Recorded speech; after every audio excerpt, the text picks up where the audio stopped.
السلام عليكم ورحمة الله وبركاته. مانگی رمضان پیروز و دهیه تو زربای خانمکان آراسته پرسیار کند بومن بأنه بروجبون وآفرت دوگیان درست نیه.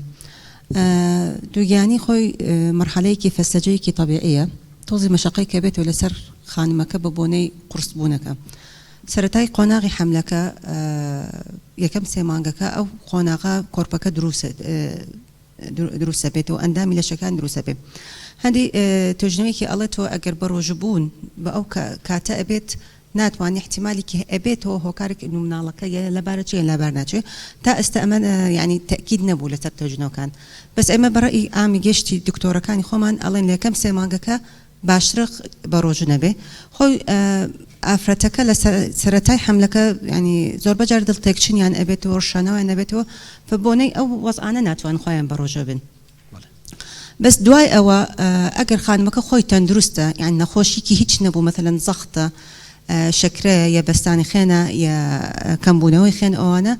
بأو حالة كان تر يجي شيء من الله كحت يعني باش لنا زكاكي أو حالة أنا أتواني بروجبن هيج كشيء نبي پیش دو سال من خوم لقال دو برادر لقال خوم توجنويك من كردو لسر 200 أفرتي لسليماني تندروس بون لدوام قناغي حملكه وسام قناغي حملكه هندي فحص خين وسونر أو أنا كردو معنا بوي بيني ومعنا لبيش حملكه لدواي حملكه هيج قرن كايريك نهاتوا لسر خاني خانمكه لسر شكري خانمكه لسر زختي خانمكه راسته هندي كان هي كيشيان زيانة كردوه بس أول معناه بأنه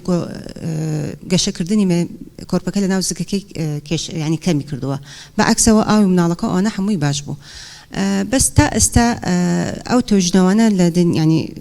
كراوة لدنيا حموي أن لصد صدنا مثلا كيشه هبه يعني كيشه نابه